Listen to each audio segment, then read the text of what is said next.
Hi, I'm Gary Neuman here. I'm the author of Connect to Love, The Keys to Transforming Your Relationship. Welcome to my Webisode series, Connect to Love.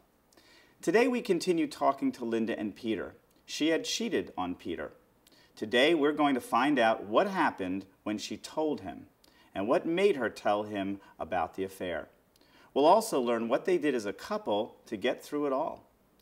Here we are again, trying to discover as much as we can about what it's like to deal with the process of cheating and how it is possible to save your relationship and turn it around.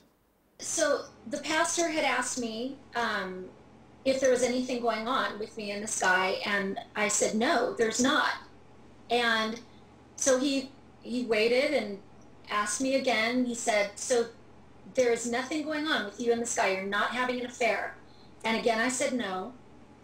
And he sit here before me and your husband and the Lord and say that you are not having an affair.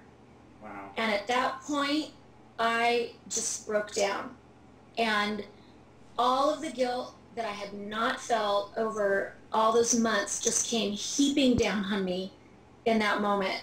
Overwhelming. And oh my gosh. And I had this picture in my head of God with his arms folded saying, you've gone too far and you cannot come back to me.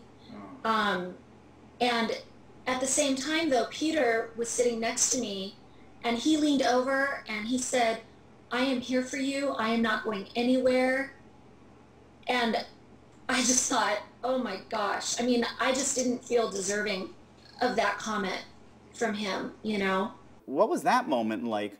I mean, when Peter does that for you after you cheated and he responds to you this way? Very undeserving. I thought, this guy is amazing. I don't deserve him. And what was it like for you, Peter, at that moment when your worst fears are realized? I mean, there, it's out. You know, I was in shock for sure. I went a bit numb.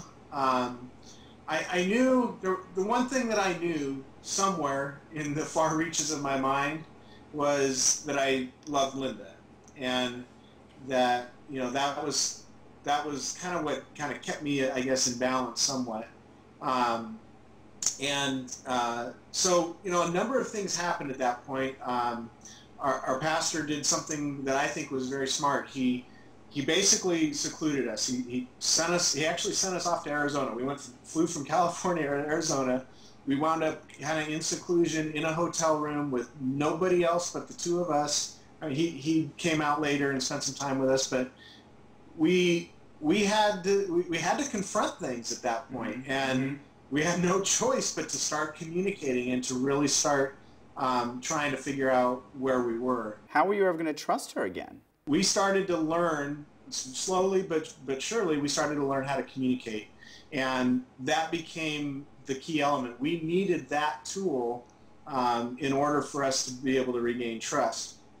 I think, too, where the trust actually started was that night in the hotel room, because we were able to experience forgiveness for each other, and that's key to any healing that was going to take place in our marriage. Well, that ends our interview with Linda and Peter. First of all, you should know that now they have become a couple that mentors other couples. I invite you to my website and our Facebook group page, Connect to Love, to contact them directly. They are there to help you too. You know, I think it's remarkable that when Linda finally admitted to cheating, when she finally told Peter, that this helper of theirs sent them to a hotel room where they had to spend time alone, dealing with it, discussing it, being honest about it. Sometimes it's remarkable. Once the cheater finds out what she or he has done, can really feel how painful it was to his or her spouse, a lot of great things can happen. Thanks for joining me. You can learn more about this topic and more as I'll be blogging on my website at mgaryneuman.com. Join my Facebook group discussions at Connect to Love and follow me on Twitter at mgaryneuman. Read M. Gary Neuman's Connect to Love, available wherever books and ebooks are sold.